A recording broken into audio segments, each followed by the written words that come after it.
Então, hoje é dia 13 de junho e nós estamos reunidos aqui para compartilharmos nossas vivências sobre o capítulo 6 do livro Um Curso de Amor.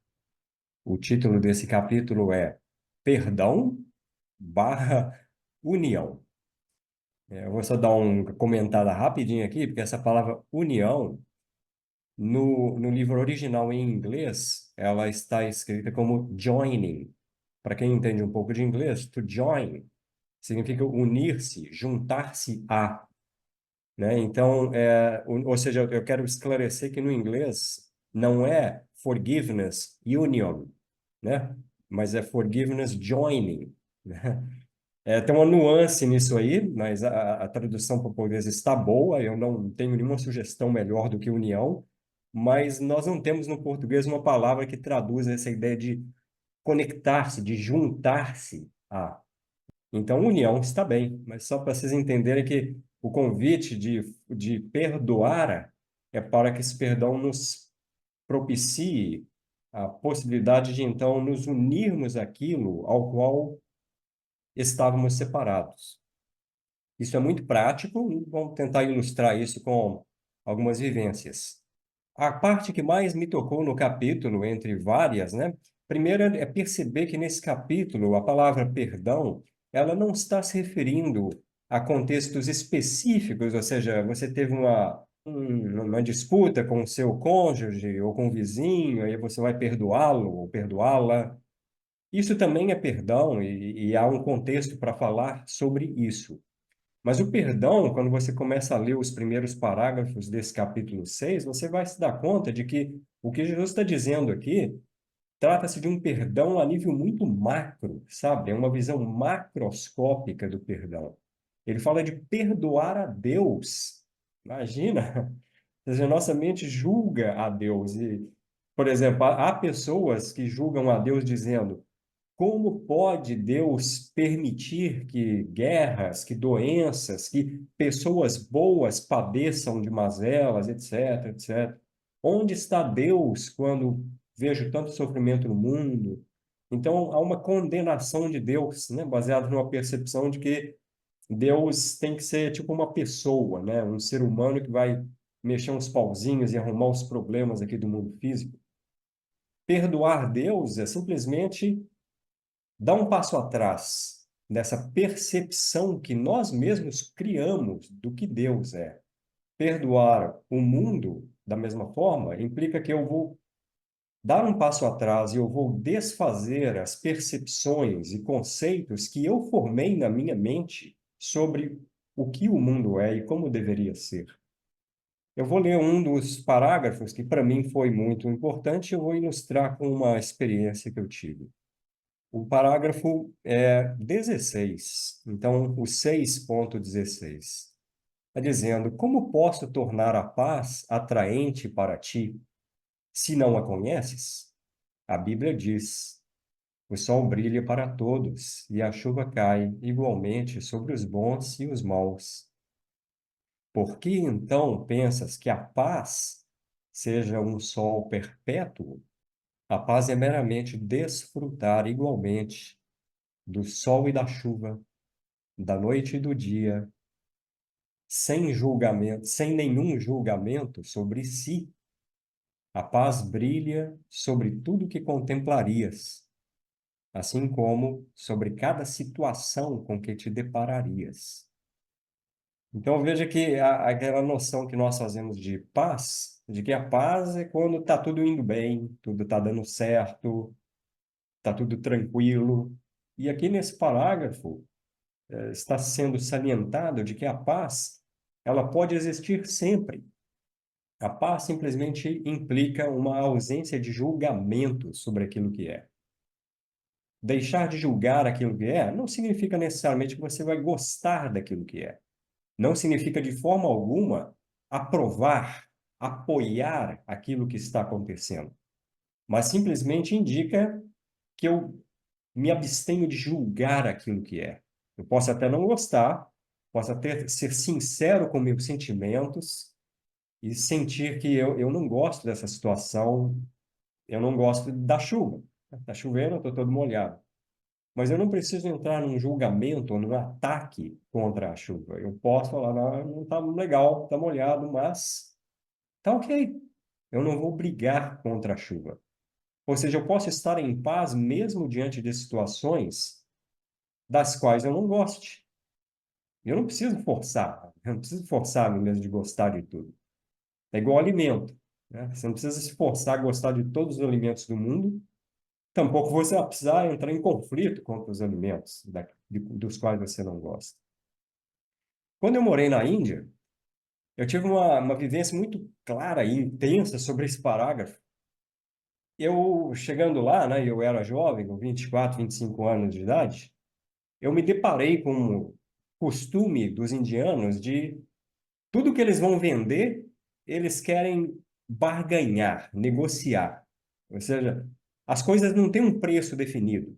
Então você chega numa venda, um armazém, ou mesmo na rua para comprar verduras, né? O pessoal abre aquele tapete ali na rua, põe um monte de verduras, legumes e folhas. Aí você vai comprar. Olha, cada item que você vai comprar entra numa discussão, uma barganha, né? A barganha significa o seguinte: você pergunta, olha, eu vou querer couve-flor. Quanto que está a couve-flor?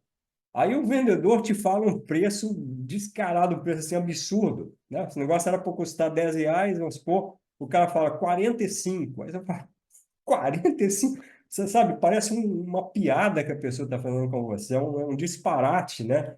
E eu passei a entrar em conflito com esses vendedores. Eu ficava nervoso mesmo, né? Às vezes eu brigava com o vendedor, eu falava, para de fazer hora com a minha cara, você é um ladrão. Eu cheguei a chamar a gente de ladrão lá, você é um ladrão, você é um bobo, esses 45 reais, você tá achando que eu sou um otário? Eu falava, e era muito desagradável. Sinceramente, eu admito que eu gastei tanta energia psíquica, eu entrei em tanto conflito lá com o vendedor, que é aquela coisa, chega uma hora que chega a ser cansativo esse processo. Eu meditava muito nessa ocasião e pouco a pouco esse sentimento do ser dentro de mim começou a me conduzir para essa compreensão de que, puxa, não vale a pena julgar o mundo dos indianos. É assim que eles vivem. Não tem ninguém brigando com eles, era só eu lá, né?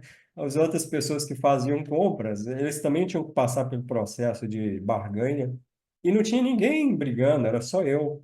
Então eu comecei a me dar conta disso. É o mundo deles. Então, se eu julgá-los e querer corrigi-los, querer que eles se adaptem ao mundo do Rodrigo vindo do Brasil, não dá certo. E eu acabei, depois de muita compreensão, mas depois de penar muito, de sofrer muito com esse conflito, com essa perda da paz dentro de mim, de voltar para casa nervoso, I joined them. Aí que eu estou usando a palavra join. Eu me uni a eles, eu me juntei. Eu falei, em vez de entrar em conflito contra eles, eu vou entrar no jogo. Eu vou brincar com essa história aí de barganhar. E eu comecei a fazê-lo. Mas, meu Deus, como que a coisa mudou para mim? Eu continuei não gostando muito de perder tempo e ficar lá, 40, 35, não, não, 22, 25, 30. Eu continuava não gostando muito desse processo, mas eu comecei a me unir a ele. Eu perdoei os indianos por serem como eles são, os vendedores, né? E nesse perdão, eu me uni a eles. E começou a ficar engraçada a coisa. E depois de passar 2, 3, 4 anos lá, eu lembro que no final, para mim, era cômico, era engraçado, passou a ser uma brincadeira. Não havia mais conflito, eu não perdia mais a paz, mesmo quando eu ainda não gostasse do processo. Mas havia paz dentro de mim. Em algumas vezes, a brincadeira começava a ficar tão engraçada, eu chegava a brincar de oferecer mais do que eles pediam, né? Não sempre, é um caso ou outro, né, em que a tacada inicial não era tão absurda, eu brincava com o cara de oferecer mais. Aí o cara falava 30, aí eu falava, não, 35. Aí o cara ficava meio chocado, paralisado. Não, peraí, 35? Eu falava, você aceita? Aceita 35? Aí virava uma gargalhada, virava, sabe, aquela coisa que, claro que eu aceito 35, que eu pagava mesmo, pagava mais do que o cara tinha pedido inicial. Sabe, virou uma coisa gostosa. É um exemplo, assim, de como esse parar de julgar o mundo pode fazer uma diferença enorme na nossa vida. Você não deixa de não gostar de algumas coisas, mas você para de lutar contra o mundo, lutar contra as pessoas como elas são. Em alguns casos, as pessoas vão mudar. O mundo muda, tá? Em alguns casos, não. Eu não acredito que os indianos vão parar de fazer aquela coisa tão cedo lá. Mas é aquela coisa, é o jeito deles, né? Essa aí é a minha partida de hoje. Eu vou ver a Bud aqui. Boa noite, tudo. É muito feliz encontramos. E eu escolhi o mesmo parágrafo, Rodrigo escolheu, gente, indo junto, essa parte de paz e o perdão é simplesmente tirar do julgamento dentro do nossa mente criou. E uma experiência muito engraçada foi no supermercado, e descobriu no Rodrigo carregando 12 litros de caixa de leite, um caixão do leite. Então, eu não gostei. Assim. E a gente passando junto com tudo no cashier, né? No caixa. Caixa, eu falei com tanta natureza e naturalidade. Não, eu tinha colocado essa. Sabe quando você vai no supermercado, você compra a caixa inteira de leite, com aquelas 12 coisas, um caixão assim? E ela não tinha visto que eu tinha posto lá de baixo, lá na parte de baixo do carrinho. Na hora que eu tirei isso no caixa, ela olhou pro negócio, ela falou comigo: Você tá fazendo isso para me irritar? Eu não gosto disso. O que que você tá fazendo? Você vai comprar esse tanto de leite? É aquela coisa, você tá vendo que ela foi natural, né? Natural, assim, com, sorrindo, você está me irritando.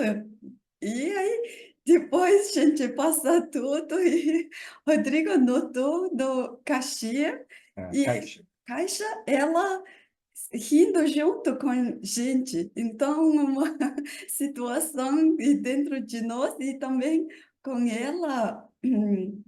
Então, é uma coisa, curso de amor falando, a gente às vezes aceita nosso sentimento, não encontra nosso sentimento, mas esse não torna um conflito, mas você simplesmente com bom humor ou com alguma coisa bem leveza e você expressa.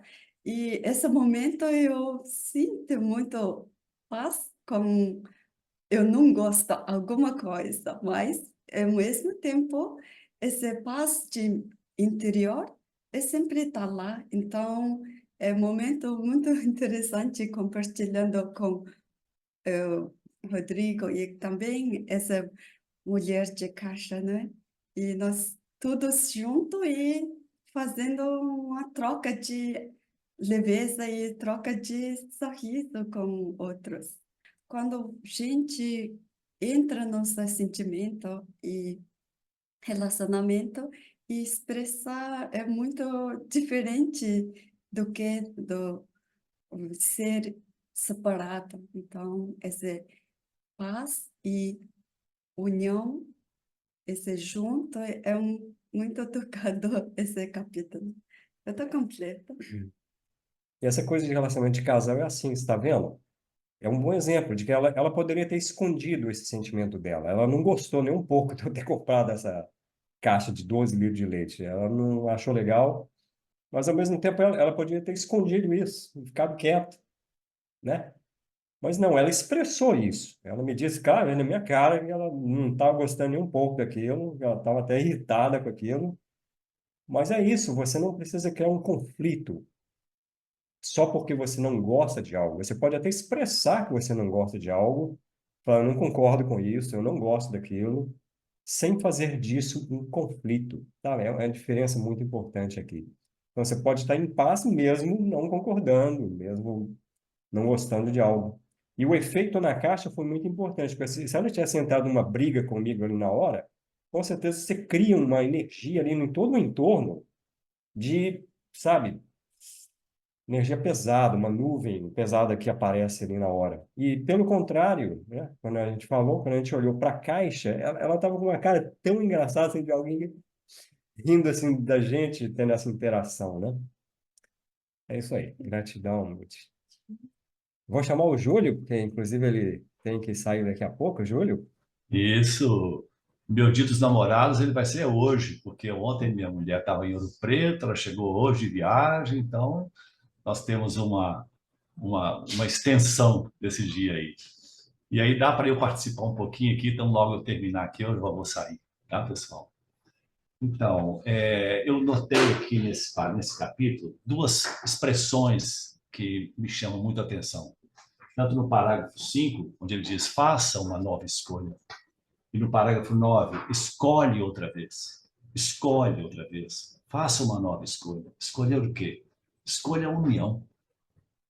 Escolha a união. Certamente, para você escolher essa juntidade, que esse join, né, que o Rodrigo falou, é preciso que não tenha impedimentos entre os lados, que os lados se integrem, que os lados se ajuntem. E o perdão, então, ele é como se fosse aquele fator de limpeza que tira, que capina ali o que tiver, tira as pedras, os muros que tem entre esses lados que precisam se juntar. E aí eu me lembro aqui agora de uma experiência bem recente com jogos de baralho. Isso começou lá em Cabo Frio, quando eu e os netos estávamos lá, e de repente a internet acabou durante uns 4 dias. E a gente gostava de ver filme à noite e tal, e de repente não tem filme, então vamos jogar um baralho? Vamos.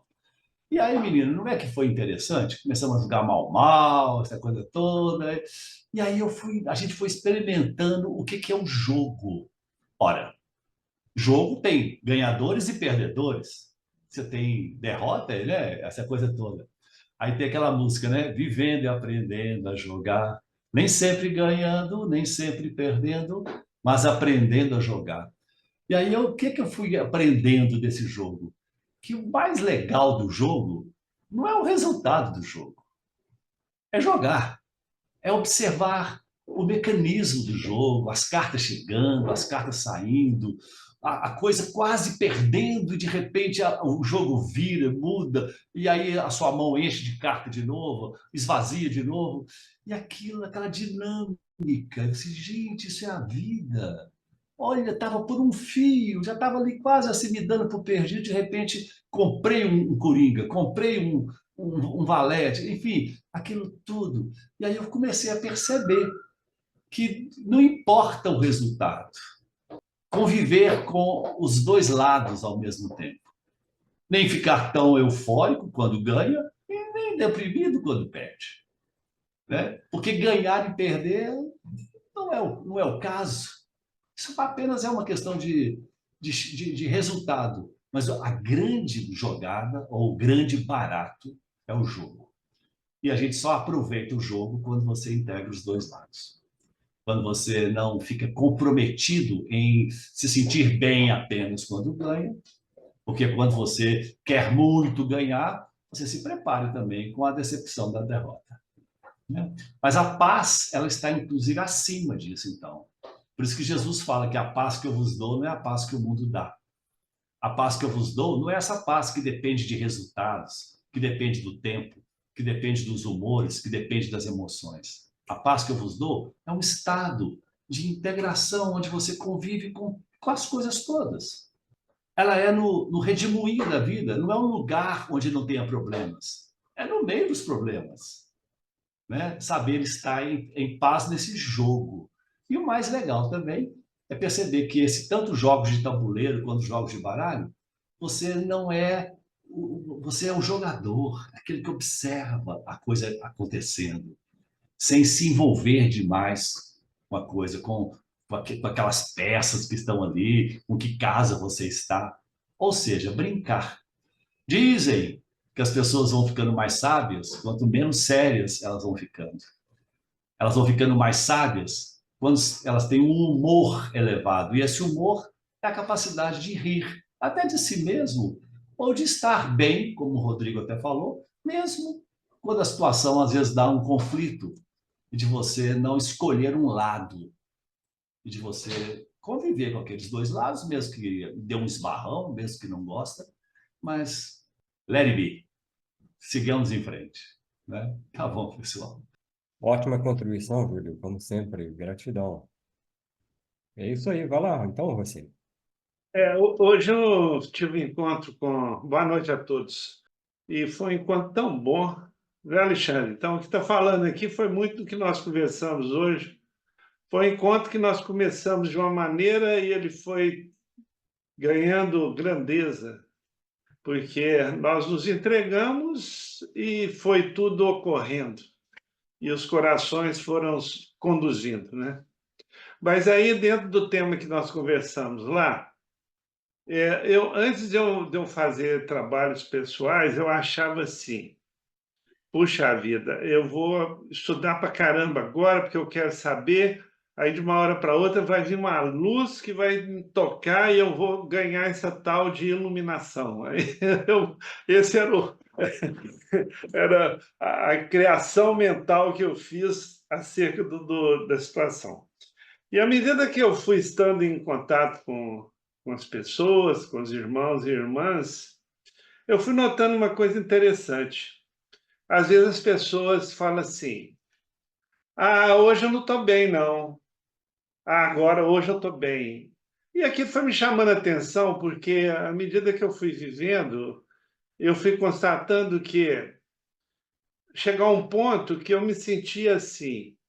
Eu compartilhava isso com a Madalena. Eu falava assim: eu estou sentindo que tem algo dentro de mim movimentando, eu sei que vai acontecer alguma coisa, mas não acontecer no sentido de eu perder a paz, mas eu fui constatando que ia nascendo algo que era, não diria bom ou mal, não gosto disso, mas ia nascendo algo, uma coisa nova que fazia com que eu me expandisse, que eu me sentisse paz. E aí, hoje eu estava conversando isso com o Alexandre e ficou muito claro assim, a nossa vida, ela não é essa linearidade, né? Então, o caminhante, que somos nós, a partir do momento que a gente para de brigar com a vida, a gente começa a constatar que, às vezes, uma situação que está acontecendo agora, que eu a julgo como ruim, mal, assim, qualquer coisa nesse sentido, se eu usar essa situação para que eu possa ficar próximo dela e, consequentemente, vivenciar essa situação de uma maneira consciente, o que isso vai levar a mim? Isso vai levar a uma outra situação, que é uma situação de crescimento. Então, a tristeza aqui, nesse ponto, ela pode se transforma em alegria aqui. É assim, a nossa vida é uma constante morte e nascimento, morte e nascimento. E o que a gente faz pelo fato da gente pensar separadamente? Nós criamos o nosso mundo pautado numa autoimagem, que nós ficamos a nossa vida inteira defendendo essa autoimagem, tá? Então, tudo aquilo que vai contra a nossa autoimagem, nós entramos em conflito, tá? E aquilo que está dentro da autoimagem nos faz descansar, temos paz. E, na realidade, o que nós somos convidados a fazer dentro do tema, perdão, o que significa? Eu abrir mão, eu expiar essa autoimagem que eu fiz de mim mesmo. Tá? A partir do momento que essa desconstrução vai se fazendo, eu me torno um auto-observador de mim a todo momento. Então, todos os momentos, todas as situações que eu julgava que elas não eram boas, elas passam a ser extremamente úteis também.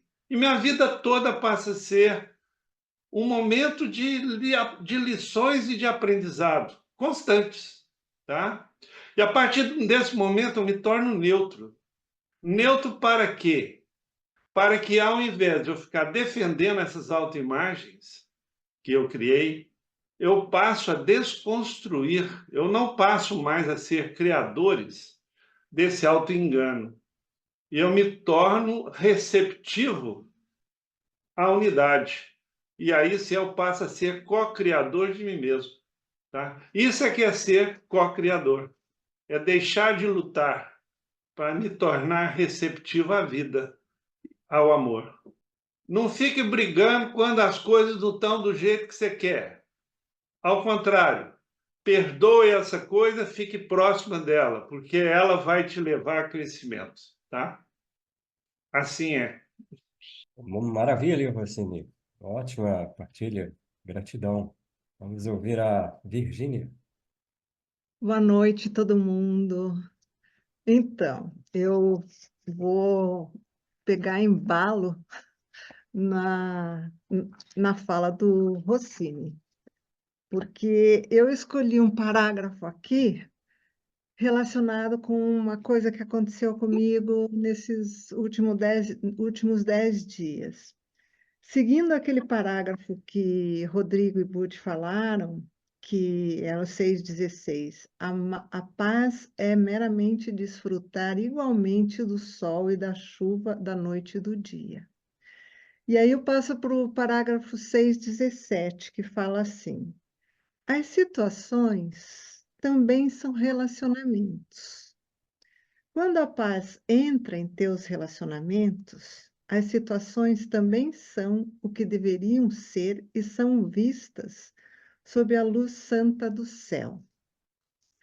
Então, eu me lembrei de uma situação, uma semana e meia, ou 2 semanas atrás, uma amiga minha me perguntou como que foi essa situação de você e seus irmãos cuidarem da sua mãe, porque ela estava começando a passar por uma situação igual e estava existindo, assim, ela e os irmãos não estavam totalmente de acordo, ou não estavam em sintonia já por si próprias e também em relação a cuidar da mãe. E eu lembro, assim, essa relação da paz, e lembro também que a gente conversou outro dia sobre o capítulo 27, na minha reunião presencial, que Jesus fala assim, que todas as situações estão em relacionamento com você. E uma situação de conflito, ela te traz um aprendizado. Então, é um pouco o que o Rossini estava falando. E conversando com essa minha amiga, eu comecei a contar para ela o que aconteceu com a minha mãe. Vocês sabem, acho que algum de vocês sabem que uns 3, 4 anos atrás, minha mãe ficou bem ruim e a gente achou que ela ia morrer, e ela morava sozinha, era uma pessoa totalmente independente, e não estava aceitando a situação dela. Ela trabalhou até os 90 anos, ela foi para o escritório dela e dizia que ia morrer na mesa do escritório.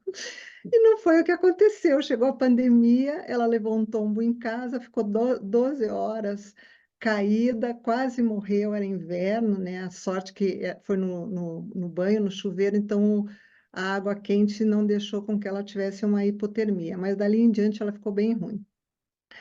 E não aceitava que ninguém ou alguém cuidasse dela a não ser os filhos. E não aceitava a situação também. Então, de repente, foi um turbilhão na vida da gente, porque a gente tinha que morar com ela. Então, entre os 3 filhos, a gente estava fazendo um rodízio, ficando na casa dela, e isso mudou muito a vida da gente e a gente não gostava, porque na casa da minha mãe ela não escutava direito, então ela ficava com a televisão ligada até altas horas da noite, a gente não dormia, então a gente tentava fazer o rodízio a cada 2 dias. Entre nós irmãos, a gente se dava bem, mas de certa forma não era tão bem, porque a diferença de idade entre eu e minha irmã é praticamente 10 anos. E ela foi criada de uma forma assim que diziam para ela, faça igual a tua irmã, porque se não faz igual a tua irmã, então, de repente, virou uma comparação, ela não era mais ela mesma, ela tinha que ser igual a mim. E também em relação ao meu outro irmão, ela e meu irmão ficaram com o escritório da minha mãe, então existia uma certa competição. Então não foi uma situação muito agradável para todo mundo. E o que eu falei para essa minha amiga, assim, olha, eu acho assim, o que a gente faz para cuidar da mãe? Eu disse assim, a primeira coisa que vocês têm que fazer é fumar o cachimbo da paz. Primeiro, entre numa situação de paz para ver o que vocês conseguem fazer para ver no que vai dar essa situação. E o interessante é que aí também eu tenho notado durante esses 4 anos como a situação entre meus irmãos, entre nós e minha mãe, e a situação também da minha mãe, que a gente achou que ela ia morrer várias vezes e ela parece que ressuscita. Então, são 3 situações diferentes. Primeira situação da nossa unidade, os irmãos. Cresceu muito, um entrando em união com o outro com muita boa vontade, foi acontecendo tanto perdão, porque o perdão, na realidade, é não ter nada para perdoar, né? Porque se você tem alguma coisa para perdoar, quer dizer, você fez um julgamento de alguma coisa. Então, você entra numa paz, né? Na verdade. Aí teve a situação também da minha mãe, que ela não aceitava tudo que acontecia com ela. E à medida que ela foi aceitando, foi uma luta para ela ter uma cuidadora durante o dia. Aí ela ficava doente de novo. Quando ela começava a melhorar, ela ficava doente de novo. Aí, quando ela aceitava, ela melhorava. Então, isso é um exemplo para a gente incrível. Aí, depois, quando era para ter uma cuidadora à noite, ela não aceitava, ela ficava doente de novo, quase morria. E aí, depois que a gente via que ela aceitava, aí ela ficava boa de novo. E assim foi. Então, foi um progredir da aceitação dela em relação ao que ela estava vivendo, porque ela não aceitava esse envelhecimento e tudo isso, e ver como a saúde foi chegando para ela a cada aceitação da situação dela. E hoje a gente olha para a situação em geral e vê também que tudo melhorou. O relacionamento entre os irmãos. Aí também eu tive que fazer uma reforma. Eu e minha irmã tivemos que fazer uma reforma no apartamento da minha mãe, porque ela queria descer no fim do ano para ver os fogos. E eu e minha irmã, a gente tem opiniões diferentes em relação ao que fazer, ou em relação à reforma, né? E fomos entrando num acordo tão grande, numa unidade tão grande, num carinho, num amor, e em relação ela e meu irmão também, num amor e num carinho tão grande que agora um está ajudando o outro, em relação ao escritório também. E então é surpreendente o que esse relacionamento com as situações de coração, quando você busca o que o amor pode resolver nessa situação e o que a gente pode aprender nessa situação e estar em união e paz. É impressionante o que a gente aprende e como a vida se desenvolve em situações assim bem conflitantes, inclusive.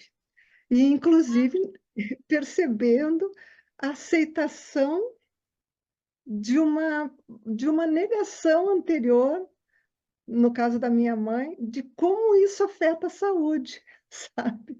Então, hoje ela está assim, não pode andar sozinha quase, só apoiando a gente assim, mas a cabeça está ótima, e a gente liga ou conversa com ela, tudo bem, mãe? Ah, eu estou ótima, cada dia melhor. Então, uma coisa impressionante.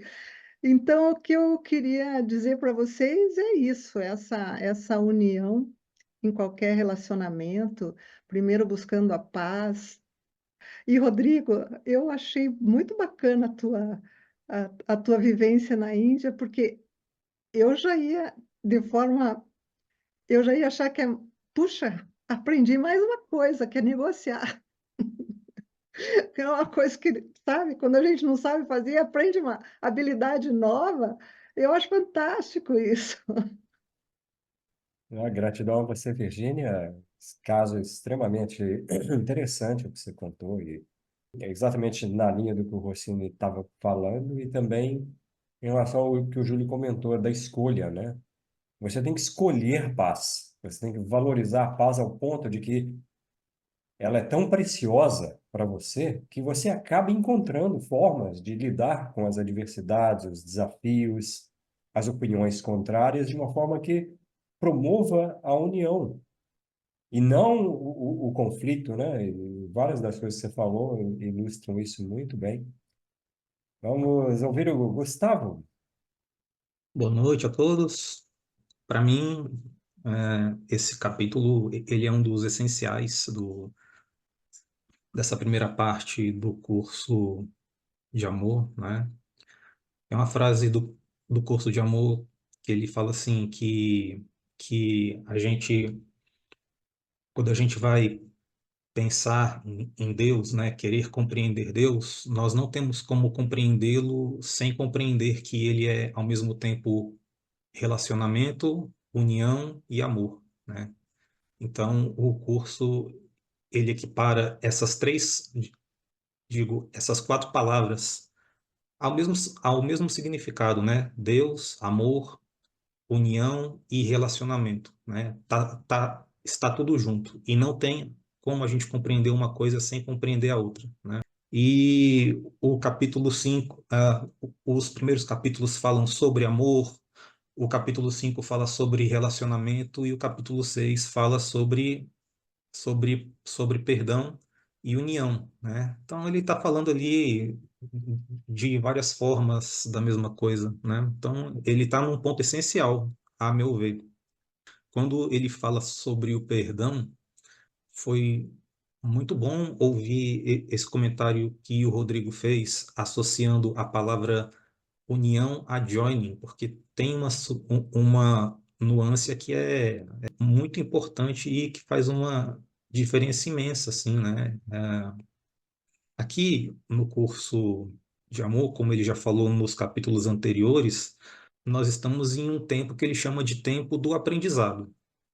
E esse tempo do aprendizado é para que nós possamos aprender o que é o relacionamento. À medida que a gente vai compreendendo o que é relacionamento e a gente vai abandonando uma percepção antiga fundamentada na separação, né? Uma percepção de que o relacionamento está ausente das nossas experiências, do nosso ser, da nossa concepção de Deus, né? À medida que a gente vai tendo esse desaprendizado de que o relacionamento está separado das nossas vidas e do nosso ser, e vamos aprendendo o que é relacionamento, no momento em que a gente compreende o relacionamento, o nosso tempo do aprendizado para, e a gente pode então passar a viver, a vivenciar o curso no relacionamento, interagindo, compreendendo que divino está em relacionamento com o aspecto humano, né? E nisso tendo as nossas próprias experiências, as nossas próprias vivências, sempre junto com ele, né? Porque nós nos unimos a ele. Ele se uniu a nós em relacionamento e por nós termos aprendido isso, a nossa experiência ela se transforma aqui no nesse mundo que o curso chama de representação, né? Tem uma frase no curso também que ele diz assim que até agora nós temos vivido uma representação imperfeita da realidade criada por Deus. E que em dado momento, quando a gente tem a compreensão de que nós estamos unidos a Deus, né? De que existe esse relacionamento nosso com Deus e por conseguinte para com todas as coisas, a nossa representação ela deixa de ser uma representação imperfeita da criação perfeita de Deus e ela passa a ser uma representação perfeita, fidedigna, né? É um momento em que a realidade que era percebida como acontecendo no padrão da separação, né, que nos levava a experienciar conflitos e outros sofrimentos, porque essa é uma realidade que acontece quando ela é percebida fora do relacionamento, né? E uma vez que a gente compreende o relacionamento e passamos a aplicar essa compreensão, a buscar implementar essa compreensão interna na nossa vida externa, a realidade ela muda o padrão conforme ela estava também aparecendo e interagindo conosco, né? Então, em uma representação que é a representação imperfeita, acontecia vários conflitos, enfim, várias experiências que nos transmitem o que é a sensação e a experiência de viver em um mundo de separação. A outra representação, aonde ao contrário da representação imperfeita, em que parece haver muitas mentes e muitos eus e muitas vontades diferentes, cada uma pensando diferente, agindo diferente e possibilitando conflito e criando, enfim, disputas egóicas, que é o que acontece nesse ambiente, né? Quando a gente entra nessa outra representação, essa representação ela funciona em um outro padrão, né?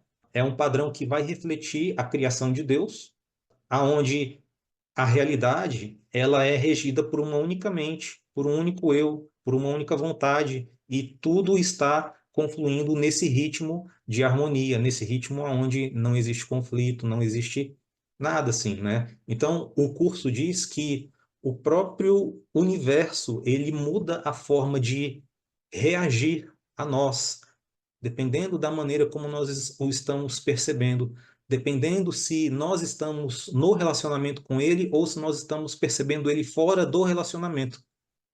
E o processo de perdão que o curso está falando aqui no capítulo 6, ele é justamente para que a gente venha a ter esse aprendizado do que é o relacionamento, que é o que o curso de amor faz nessa primeira parte dele do curso ali, até os tratados, mais ou menos, né? Para em dado momento, quando nós compreendermos, passarmos a viver o relacionamento nessa consciência, nessa representação, né? Perfeita. O perdão, ele tem a ver com essa desconstrução de todas as ideias que fazem a gente perceber o universo como existindo fora desse relacionamento, para nos colocar na compreensão e na percepção de que, na verdade, o meu ser, ele existe em relacionamento, a natureza do ser é existir em relacionamento, a natureza de Deus, do amor e da vida como um todo é existir em relacionamento, e quando nós temos esse aprendizado, então o universo ele foi aquele universo separado que estava sendo visto de uma maneira, né? A gente compreendeu que ele não é daquela maneira, que a verdade sobre ele é que ele não é separado, ele existe em relacionamento, e aí, por aceitar que ele existe em relacionamento, nós aceitamos, nós realizamos esse perdão que o curso trata aqui, né? Parágrafo primeiro, ele diz assim, que a união ela se baseia no perdão. Tu já ouviste isso sem compreender o que perdoarias. Você deve perdoar a realidade por ser o que é. A realidade, o verdadeiramente real, é relacionamento. Você deve perdoar Deus por criar um mundo onde você não pode estar sozinho. Você deve perdoar a Deus por criar uma realidade compartilhada. E você deve perdoar essa realidade por ser diferente do que sempre imaginaste que fosse. No caso, nós imaginando que essa realidade existe fora do relacionamento, né? Deves perdoar a ti mesmo por não ser capaz de fazer as coisas por ti mesmo. E deves perdoar a ti mesmo por ser quem és, um ser que existe apenas em relacionamento. E deves perdoar a todos os outros por ser como tu és. Eles tampouco podem ser separados, não importando o quanto se esforcem. Perdoa-os, perdoa-te e perdoa a Deus. Então estarás pronto para começar a aprender quão diferente realmente é viver a realidade do relacionamento. E aí, então, quando a gente passa por esse processo e a gente realiza isso, a gente sai dessa percepção que o ego cria do ser, do mundo, e a gente passa, então, a experienciar essa outra verdade, né? Essa verdade do relacionamento. Uma vez que a gente compreenda e a gente tenha a firme convicção de que tudo que existe nesse relacionamento que é universalmente compartilhado, a gente então deve passar a representar com a nossa vida aquilo que foi o nosso aprendizado, né? No caso, então, eu aprendi que nada existe separado. Eu aprendi que toda realidade ela está sendo governada pelas leis do amor. E um exemplo prático que o curso de amor dá é quando ele diz assim que não existe perda, mas apenas ganho, né? Mas quantos de nós talvez não tenhamos a crença de que a perda ela existe na nossa experiência, né? E a gente tem medo de vivenciar certas coisas, tentar certas coisas, porque achamos que vamos sofrer alguma perda se alguma coisa der errado.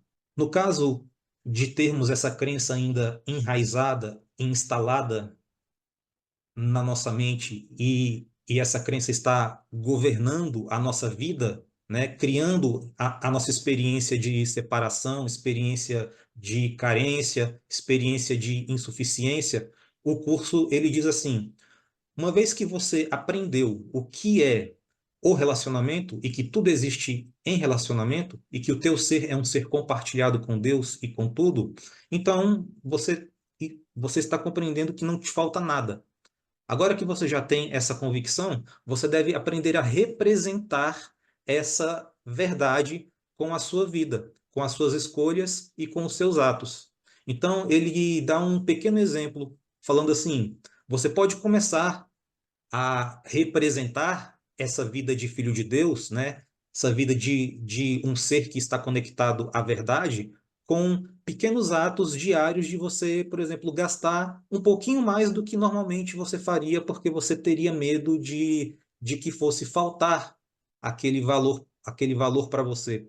E através disso você vai praticando, você vai treinando, você vai trazendo para você a crença, a convicção de que não há perda, mas apenas ganho.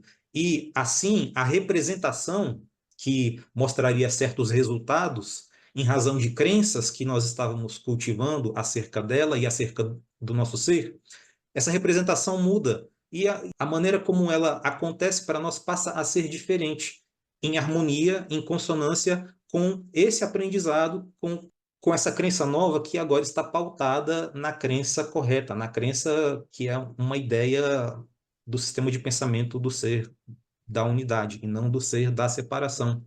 Então são pequenos atos assim, pequenas coisas que o curso ele nos instrui a fazer para que a gente possa também mudar a nossa vida de forma prática. E tudo isso passa pelo processo do perdão, que é um processo de depuração e de purificação das nossas crenças, nossas ideias e dos nossos conceitos que estão enraizados em nós e que a gente vai desconstruindo para termos, então, para perdoarmos o universo, a vida, pelo que nós achávamos que ela era, né, equivocadamente, e no momento em que a gente compreende corretamente o que ela é, então nós realizamos esse perdão aí, né? Então, eu acho que, em essência, o curso, no capítulo 6 ele está falando isso, tá? Obrigado. Legal, muito bom, Gustavo. Gratidão. Vamos ouvir a Ana Maria. Boa noite a todos e eu agradeço por essa oportunidade ainda, por conta de ter tido uma necessidade de me atrasar, mas o perdão passa por aí. Primeiro a gente se perdoa, porque a nossa mente está tão acostumada a cobrar o quanto a gente deveria ter feito para evitar as coisas que fogem do nosso controle. E essa questão de não termos controle sobre tudo é uma questão muito interessante, porque a nossa vida fica totalmente cheia de esforço quando a gente compreende que nós temos que dar conta. E temos que dar conta para entrar na satisfação de que os meus deveres foram bem cumpridos, as pessoas, eu cumpria as expectativas das pessoas, eu não decepcionei ninguém. E isso, desde quando eu iniciei o curso em Milagres, eu gravei uma lição que dizia assim: eu posso ver paz em vez disso. Mas, nesse momento, eu achava que ver paz em vez disso era ver os conflitos fora de mim, como o mundo estava, como as pessoas se comportavam, e eu ainda não compreendia que posso ver paz em vez disso, é daquilo que está na minha mente. Eu sempre desejei estar em paz a partir das circunstâncias, e isso realmente não foi possível. Então, muitos anos eu me dediquei às lições, eu disse a mim mesma que eu tinha que gravar o livro para eu provar a mim mesma que eu tinha lido o livro inteiro. E por que que eu não aprendi com isso? E essa atuação do Cristo está em meu coração, que eu já sabia pelo curso em Milagres que o coração é o verdadeiro altar. Só que eu, nas minhas experiências religiosas, acreditava que eu precisava estar sempre reverenciando um altar. Mas é diferente um Cristo em que a gente sente que todos estamos unidos, que tudo que eu posso compreender de melhor do Cristo, da presença, da minha experiência, da minha expressão, é por todos. E aí começa o meu caminho de perdão verdadeiro, de perdão que ele atua, de perdão que ele me mostra, que também eu me lembro sempre disso, decorado do curso em Milagres, do princípio número 4. Tudo que você precisar saber te será dito. E aí eu sentia o quanto os relacionamentos me traziam e o quanto, por não compreender direito que o perdão estava acontecendo, a harmonia vai se estabelecendo. E a questão da harmonia parece um sonho feliz, parece que a gente vai estar pisando em ovos para viver com harmonia, para não se indispor com ninguém. E foi exatamente isso que me surpreendeu. Eu pude me aquietar, eu pude descansar e eu pude sentir, eu posso me expressar. Eu sou capaz de me expressar. E me expressar de um lugar em que existe um diálogo dentro de mim. E esse diálogo dentro de mim me diz que eu posso falar a verdade sobre mim mesma. Não há nada de errado de eu falar daquilo que eu estou sentindo. Ainda hoje eu comentei com o meu genro, disse para ele, a gente precisa se sentir seguro para se expressar, porque parece que nós não temos credibilidade com o que queremos expressar, porque o outro não está nos dando credibilidade. Mas não é bem assim. Essa credibilidade passa por um coração que se sente, eu estou segura nesse curso, eu estou segura aqui, eu estou segura na minha mente, porque eu sinto que houve uma criação em que Deus não quis ficar só e ele criou um filho e eu não estou só. E na presença dessa união do Pai e do Filho, o Cristo é o que me move aos diálogos. E aí vem os diálogos que as palavras vêm a mim de uma maneira assim tão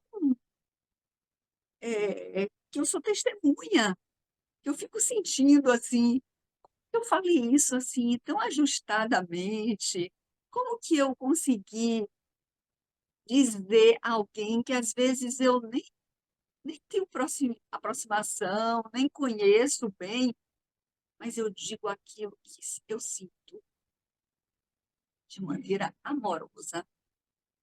Então, é esse estado de perdão, união. Eu consigo ser amorosa, mas eu consigo ser amorosa comigo mesma. Antes de tudo, é comigo. E sendo comigo, é com todos, é por todos. E se em algum momento eu tenho vontade de falar de algo, eu sinto que pode ser diferente daquele com quem eu estou em relacionamento, eu posso dizer, porque nós precisamos encontrar um ponto em que nós dois pos- podemos nos sentir bem com isso. Então, esse lugar é um lugar da nossa vontade, né? E essa vontade de viver em união e relacionamento é uma alegria constante que antes eu ficava até desconcertada. Eu pensava assim, meu Deus, como que eu posso sentir isso que eu estou sentindo?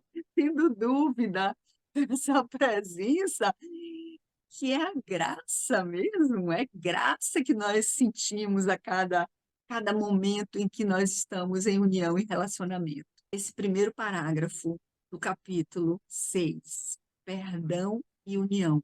Eu perdoo por eu não ser separada. Mas como eu preciso perdoar por eu não ser separada, se eu sendo unida, eu sou muito mais feliz e eu sinto a verdade, e eu posso me comunicar com as outras pessoas nessa verdade. Então não há o que perdoar, é somente agradecer, sermos diversos e unos, aceitarmos essa dança da vida, sentindo que não há perda, só a ganho.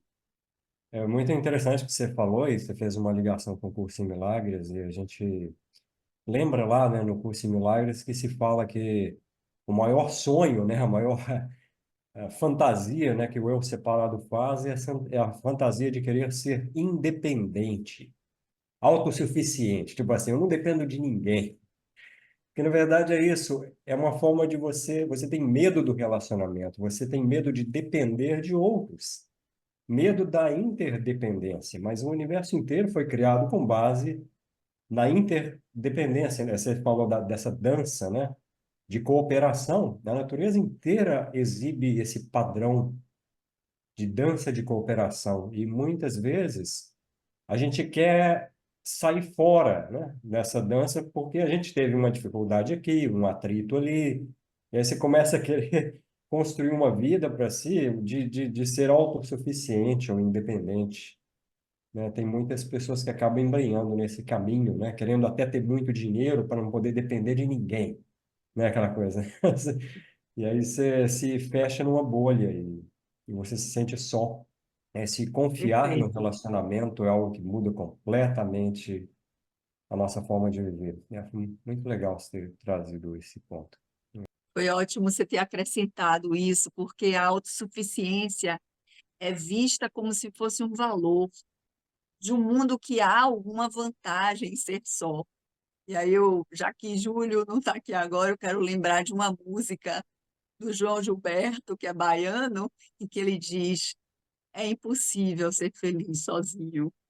O Alexandre Rachid, Olha, muito obrigado pela sua fala. Ela veio em completude ao que eu e o Rossini, de certa maneira, hoje conversamos. Nós estávamos falando, o Rossini, na fala inicial dele, trouxe uma conversa que eu e ele tivemos hoje. No meu trabalho, eu tenho passado muita raiva, uma raiva profunda que tem me consumido. Até que um dia, o filho do meu contratante virou e disse assim para mim: por que você aceita essas situações que estão acontecendo aqui dentro e que muitas das vezes eu vejo que te desagradam? Porque eu estou aprendendo. Tudo que me acontece é para que eu me desfaça, para que esse novo possa surgir. Não tem como plantar num jardim velho, como diz lá no curso de amor. Quando Cristo diz lá: revolva a terra limpe o jardim e plante novas sementes e agouro. E esse desfazimento ele é muito importante, porque vivi nesses últimos tempos, foram modificações da maneira pela qual eu me percebi. Desde 2015, quando eu comecei no curso em Milagres, o meu mundo vem dando viravoltas, piruetas atrás de piruetas. E graças às palavras do Cristo no curso de Milagres, curso de amor, ele me trouxe completude. Já em 2015, quando uma tia muito amada morre em meus braços, porque as minhas palavras diante a ela naquele momento, eu disse: não faça isso comigo, porque eu estava vendo que ela estava desfalecendo. Então, esse desfalecer mostra que todos os dias eu tenho que dizer para mim mesmo: estou desfalecendo. E o novo está surgindo. Vocês poderiam me ajudar? Alguém pode ler o 6:3? Quer que leia? Por favor. Isso é tudo o que as palavras, os símbolos, as formas e as estruturas de teu mundo vieram para ensinar-te, colocado da maneira mais simples e direta possível. Tu não és separado nem sozinho. Nunca o foste e nunca poderá ser. Todas as tuas ilusões foram criadas para obscurecer esse fato de tua existência, porque preferirias que não fosse assim. Somente quando deixares de desejar o que não pode ser, podes começar a ver o que é. Tudo que acontece comigo já aconteceu com vocês. O exemplo que a Virgínia trouxe do relacionamento com a mãe e com os irmãos aconteceu comigo. Só que parte das minhas irmãs não queriam me ajudar com relação à minha mãe. E foi uma guerra. Foi difícil. E sobrou para mim e uma irmã. Então, a desconstrução da minha mãe, porque ela teve Alzheimer e que levou ela à morte, é a minha desconstrução também. A maneira como a Virgínia descreveu as dificuldades de lidar com uma mãe que não aceitava aquilo que ela estava se tornando, acontece comigo. Eu tenho todos os dias desfazendo daquilo que eu sou. E tem momentos que é agudo, que me causam raiva. E as falas da Mari na primeira reunião, que ela se mostrou uma pessoa frágil. Ela em luto. E eu passei agora, eu estou tentando passar agora a aceitar. Não mais perdoar, porque não tem mais nada a perdoar. Todos nós já estamos perdoados. Ótimo, Rachid, o Alexandre. O Alexandre está se referindo a um texto, na verdade, uma coleção de textos que eu e a Budi compartilhamos nos nossos grupos de um curso de amor em inglês e que depois a gente acabou passando aí para o Alexandre, por você, para algumas pessoas aqui no Brasil, né? E eles estão até traduzindo. São conversas pessoais entre a Mari Peron e Jesus.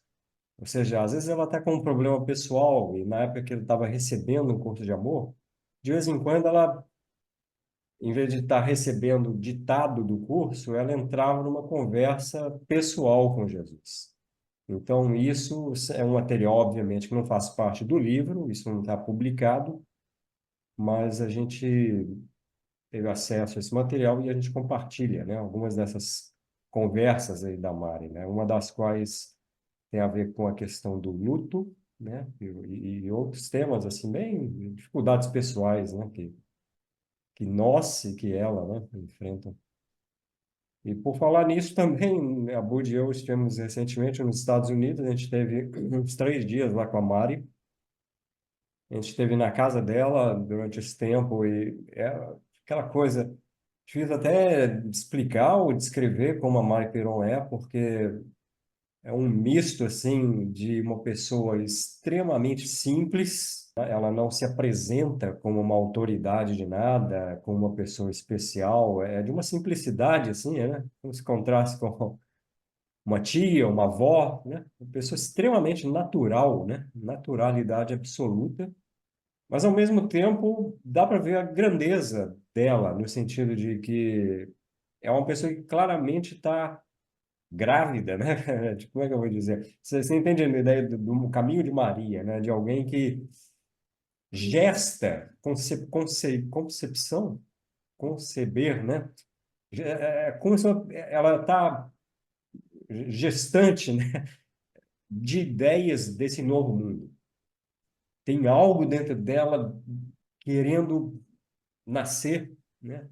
E isso que está querendo nascer dentro dela é essa vivência direta da unicidade, essa união final entre todos nós como iguais, como irmãos e irmãs, indistintamente de qualquer possível atributo humano, assim, esse reconhecimento da nossa família humana e da nossa capacidade de sermos autênticos, que ela é, assim, de expressar realmente o que você está sendo naquele momento. E não um ser ideal que você imagina querer ser no futuro, mas ser como você é. A gente ficou muito tocado, né, pela simplicidade da Mari Peron, e pela leveza dela, e ela se expõe totalmente, né? Ela fala da vida dela, das dificuldades também, de coisas legais que estão acontecendo, de conversas com Jesus ou com Maria, ao mesmo tempo de dores, né? O filho dela faleceu recentemente, né? Um filho de 50 anos, quase 51 anos de idade, né? E ela até hoje sente dor, até hoje ela tem momentos em que ela sente uma tristeza grande de não ter mais esse contato humano com o filho, né? Um momento até a gente estava um dia num jantar com ela e a gente foi entrar, ela entrou nesse assunto e ela começou a chorar, né? Bom, né, é isso aí. Vamos ouvir a Fátima. O ano passado, quando a gente fez o segundo encontro, eu recebi esse papelzinho da transformação, né? E eu guardo ele aqui, e eu estou sempre olhando para ele, né? Eu quero mesmo, eu gosto dessa coisa de transformar, de mudanças, né? Uma coisa que eu sempre pedi para Deus era sabedoria. Mas era uma sabedoria porque eu achava que eu era burra, porque eu fui a vida inteira ouvindo isso. Você é burra, você é burra, você é burra, cala a boca, você é burra. Então eu achava que eu pedindo sabedoria, era uma sabedoria da inteligência, né? Mas eu continuo pedindo sabedoria, depois de muito tempo eu sabia o que eu estava pedindo, né?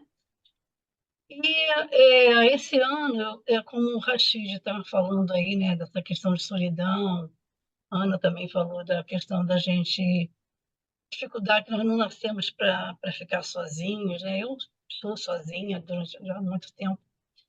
E aí eu tinha parado de trabalhar numa clínica, uma clínica social, que eu trabalhei 10 anos lá, mas eu praticamente não tinha uma remuneração, era bem pouquinho mesmo. Mas, assim, 10 anos já contribuí bastante, eu quero fazer outra coisa, quero me dar tempo. Eu parei em dezembro, eu falei, até março eu volto a procurar outra coisa, mas eu continuo trabalhando com longevidade, né? Eu tenho procurado várias coisas, eu estou me preenchendo com várias coisas, né? E aí eu estava num grupo de longevidade, e aí colocaram assim, Academia Carioca de Arte e Longevidade 50 mais. Aí eu sou curiosa pra caramba, né? Aí fui lá ver quem era, aí fui procurar saber quem é que estava fazendo esse projeto. E aí é um projeto novo, né, de uma ONG e com apoio da Prefeitura do Rio, né? Aí fui, fiz a entrevista com a menina e ela mais um trabalho de pessoas de comunidade, né, de pessoas que estão fora do mercado de trabalho, de pessoas que ou então pararam de trabalhar, ou estão aposentadas e começaram a desenvolver um talento e não sabe como botar isso, né, para rodar e gerar dinheiro, né? Aí eu fui lá, eu falei assim, eu acho que eu não vou ser aceita, porque minha proposta era outra, né? Aí fez a entrevista, a menina gostou de mim, e ele falou assim, vão ser só 20 pessoas. Aí eu falei assim, tem problema, são 2 meses, sexta-feira, você pode? Posso. Aí fui lá, fiz um grupão mesmo, né? E aí tinha que levar um talento. Foi bem, o talento que eu queria mostrar era outro, mas eu tinha que levar alguma coisa de artesanato. Eu levei uma peça de mosaico, que eu gosto, que eu fiz, e uma peça de macramê, né? Aí a menina foi, tirou foto, que eu não sei o que, não sei o que mais. Aí depois falou assim, mas o que você veio buscar aqui? Né? Eu sou aqui psicóloga, né? E as pessoas ficam meio assim, né? Quando está num grupo que você é psicólogo, né? E aí eu falei do grupo e que eu queria estar ali para experimentar, não como uma coordenadora de um grupo de idosos, como eu sou, né? Mas para me experimentar participando, estando ali como idosa também, né? E participando de um grupo. E aí já estou no 6º encontro, não está sendo uma coisa fácil, muito difícil participar, porque está sendo dentro de uma instituição que era um sanatório, né? Então tem pessoas, né, com problemas mentais, e está sendo assim, um desafio muito grande, sabe, estar participando, né? Então, quando eu vi aqui que seria perdão e união, nesse momento, para mim, é mais união, estar presente. Às vezes eu tenho que respirar fundo, eu falei, meu Deus, o que eu estou fazendo aqui? Foi a proposta que eu fiz. Eu queria, esse ano, trabalhar com equipe, né? Porque essa coisa de trabalhar só você como autônoma, né? Tem uma hora que você vai ficando numa solidão, num vazio, tem que ter muita criatividade, toda hora está inventando coisas para trabalhar ali com os idosos. Meus idosos estão envelhecendo, estão com problemas de Alzheimer, de demência, né? E é cansativo, é muito cansativo trabalhar com idoso, né? E aí eu tenho me perguntado muito isso, né? O que eu estou fazendo nesse grupo, né? Qual é a minha proposta? Né? Foi uma proposta que eu me fiz esse ano, de trabalhar em equipe, de estar junto com as pessoas, não como coordenando, né? Mas como participante, né? Então, está sendo a minha experiência do momento. Não sei o que vai dar, não. Ótimo, Fátima. Você só me surpreendeu quando você falou que você estava no grupo de idosos. Você não parece idosa, não. Eu Mas coordeno um grupo de idosos dentro de você tá condomínios. mesmo? Mostra a identidade aí. Aham, Parece jovem. Bom, nada. tá bom. É a transformação. Uhum. A Silésia quer compartilhar? Oi, é só falar uma coisa bem rapidinho, tá? Boa noite para todos. E falar com a Ana, escuta aí. Fundamental é mesmo o amor, é impossível ser feliz sozinho. Sozinho. Então, tá bom. Legal. Gratidão, Silésia. Que bonito. Bom te ouvir cantando, né? Vou Uhum. falar nisso de cantar, é só uma curiosidade assim também. A última frase desse capítulo aqui, ela é no formato de uma rima, né? Você lê como uma coisa que soa rimada, no inglês. Só que aí no português perdeu a rima, né? É só de curiosidade, né? Eu vou ler para vocês em inglês, né? This is the purpose of the world and of love most kind, to end your self-deception and return you to the light. Vamos deixar, a Bud vai ler isso em português. Mas une-te a teu irmão e a luz começa a brilhar, pois todos estão aqui para ajudar-te. Esse é o propósito do mundo e do amor mais gentil. Por fim, ao teu esse aqui, Auto-engano. auto-engana e retorna-te à luz. É Muito isso aí, bem. a gratidão aí a vocês, né, por terem escolhido estar presente nessa reunião aqui hoje. Na próxima ocasião, vamos ao próximo capítulo 7. Então é isso, lembrando do perdão e da união. Gratidão a todos e uma boa noite. Boa Boa noite. noite. Boa noite. Boa noite. Obrigada, viu? Boa noite a todos. Deus Tchau. abençoe. Obrigada. Boa Viu? noite. Boa noite.